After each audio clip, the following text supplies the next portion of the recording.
Well, good evening, visitors. Welcome to the Australian War Memorial's Last Post ceremony. My name is Robert Adams, and joining us today from the Royal Australian Navy is Commander Scott Wilson.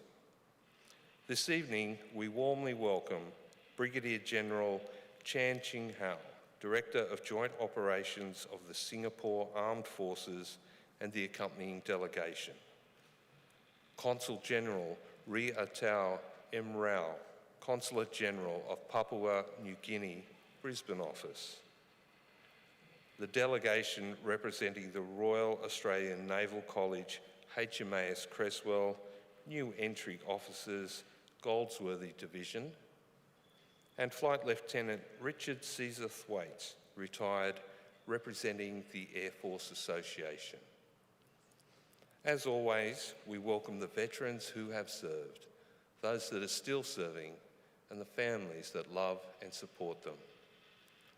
The live stream of this ceremony is made possible by the Returned and Services League of Australia and the RSL and Services Clubs Association. We welcome members who are watching the broadcast of this ceremony across Australia. During this evening's ceremony, wreaths will be laid at the base of the Pool of Reflection by visitors to the memorial and students on behalf of Ascot Vale Primary School from Ascot Vale, Victoria. Australia's Federation Guard is the tri-service ceremonial unit of the Australian Defence Force. They provide a ceremonial presence at civil and military events and during visits to Australia by foreign dignitaries. The Guard will now dismount the catafalque party from the tomb of the unknown Australian soldier.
If you are able, I now invite you to please stand and join in singing the national anthem.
Students and others requiring a seat, you may now be seated. The Australian War Memorial was the vision of Charles Bean, Australia's First World War official historian. Bean landed with the Australian troops on Gallipoli and stayed with them at the front through to the end of the war. The idea of this national memorial and museum came to him at Pozières, France, in the depths of the bloody fighting of 1916. Bean's idea was that this would be a place where families and friends could mourn loved ones buried in faraway places. It would also be a place that could help all Australians understand what these men and women had endured and what they had done for us. Bean's vision, to which we remain true, is best expressed as inscribed in the entrance to the memorial's galleries. Here is their spirit in the heart of the land they loved, and here we guard the record which they themselves made. Tonight we'll read the story behind just one of those on the Roll of Honour, which lists the names of more than 103,000 men and women who have given their lives for us in war and on operations for more than a century. But first we present a lament, Flowers of the Forest. Wreaths or floral tributes will now be laid at the base of the pool of reflection.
Today, we remember and pay tribute to Flying Officer Robert McKerlie Croft.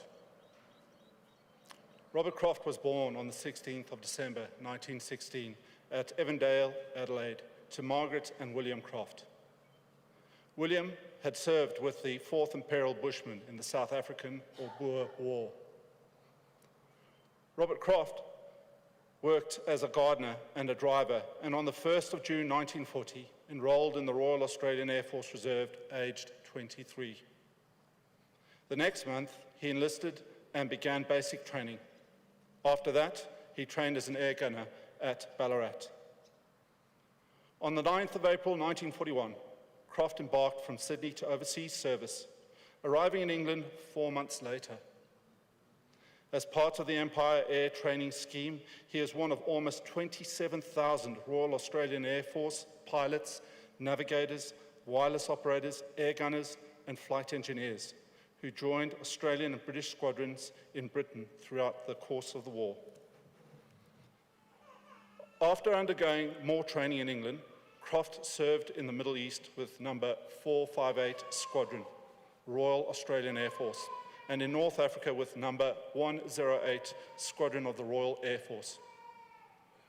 Back in England in 1943, he completed a gunnery leaders course, and that October was promoted to flying officer. On the 22nd of April 1944, he was posted to number 463 Squadron, Royal Australian Air Force.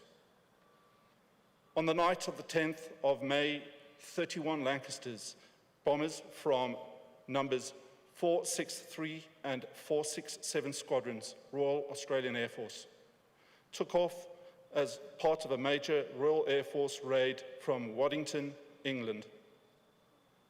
Their target was a heavily defended railway yards at Lille in France. Flying Officer Croft was the mid-upper gunner. Some time before dawn, his aircraft was shot down by a Luftwaffe pilot.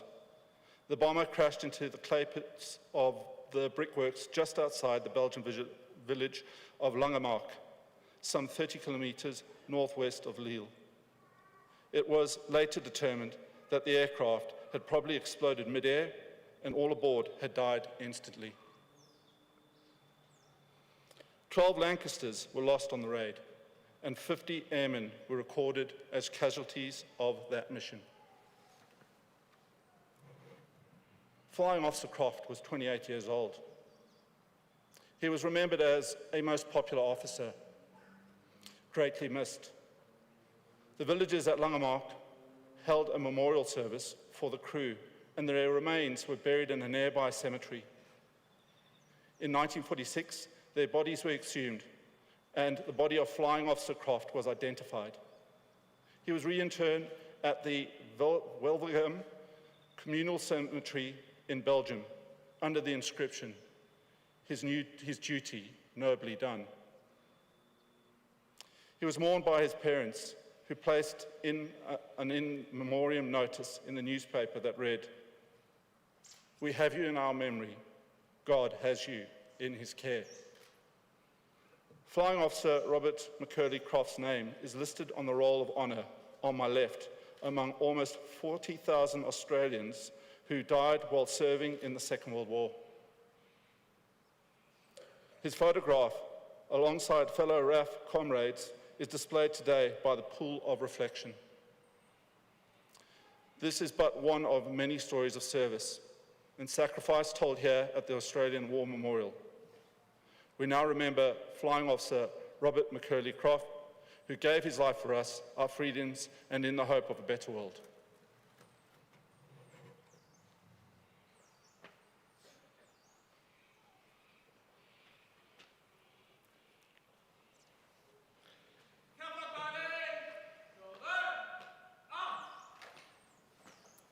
Please stand for the reading of the ode and the sounding of the last post.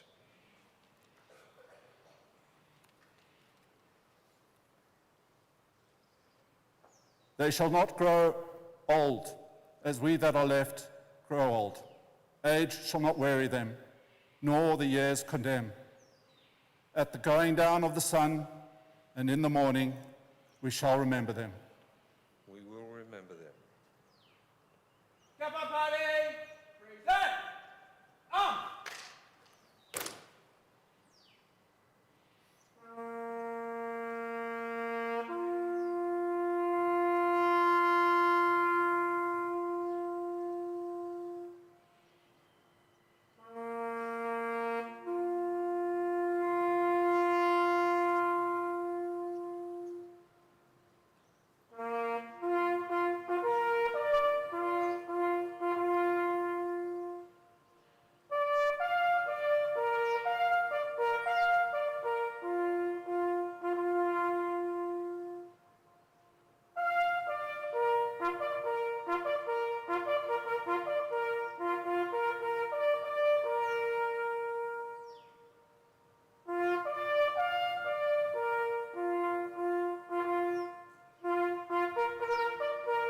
lest we forget. Lest we forget.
We leave you this evening with the words of the memorial's founder, Charles Bean. Many a man lying out there at Poziere or in the low scrub at Gallipoli with his poor, tired senses barely working through the fever of his brain has thought in his last moments, well, it's over.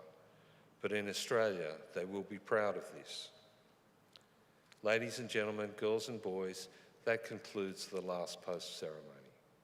On behalf of the Director, staff and volunteers, we thank you for visiting the Australian War Memorial today and for your continued support during the memorial's development project. We wish you all a very pleasant evening.